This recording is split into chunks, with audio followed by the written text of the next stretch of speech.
একজন মডেল হতে চান বা হন, তাহলে সেক্ষেত্রে আপনার কিছু বডি ফিগারের বিষয় থাকে, কিন্তু একজন ড্রেস ডিজাইনার বা ডিজাইনারকে লেখাপড়া যারা করে তার না হলেও চলে, সেক্ষেত্রে আপনি নিজেকে কতটা ফিট মনে করবেন? ওয়েল, আমি মেইনলি ইনফ্লুয়েন্সার, ফ্যাশন মডেলিংও করা হয় আমার। এখন আমার ফিটনেস, আমার মনে হয় যে আমাকে আরও যতটা বেটার করা যায় এটার কোনো শেষ নাই।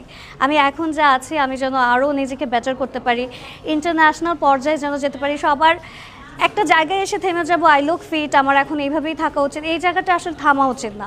আমাদের প্রতিনিয়ত কন্টিনিউয়াস ওয়ার্ক করে যেতে হবে।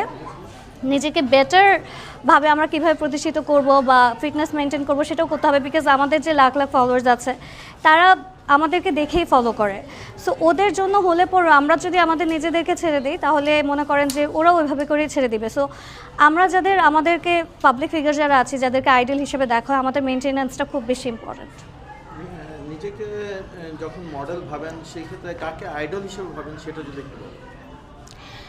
মডেল হিসেবে আইডল আমি ভাবি আমার ভিক্টোরিয়া সিক্রেটের মডেল খুব ভালো লাগে, বাট ওটা বাংলাদেশে সম্ভব না।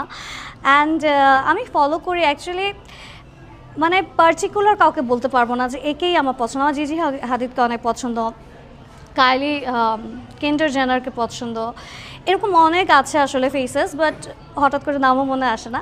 বাট এক এক সময় এক একজনকে এক একভাবে করে ভালো লাগে। দেশের কাদের ফলো করেন? বাংলাদেশে তো অনেক মডেল আছে। ফলো সবাইকে করি ভাইয়া। আমার কিছু ফেভারিট মডেলস আছে, যেরকম রুমা আপু আসছে আজকে।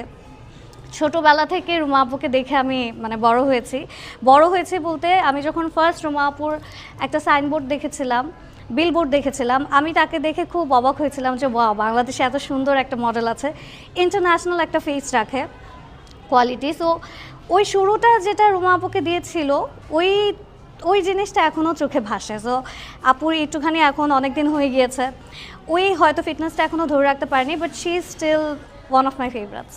আজকে যে ড্রেসটা পরে আছেন এটা কি আপনি নিজে করে ডিজাইন? না, এটা আমার স্পন্সর ড্রেস। এটা হলো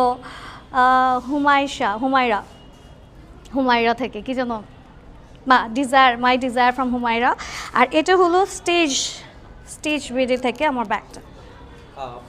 ফোন দেখছি হাতে, ফোনের কোনো ফোন কভার না, ফোনের কোনো স্পন্সর নাই। ফোন আমি অনেক কষ্ট করে কিনছি, আর এটা এখনও 14 প্রো ম্যাক্স চালাচ্ছি। 15-এও যেতে পারি নাই, 16-এও যেতে পারি নাই এখনও। আচ্ছা, অনেকেই তো কক্সবাজার যে আইফোন গিফট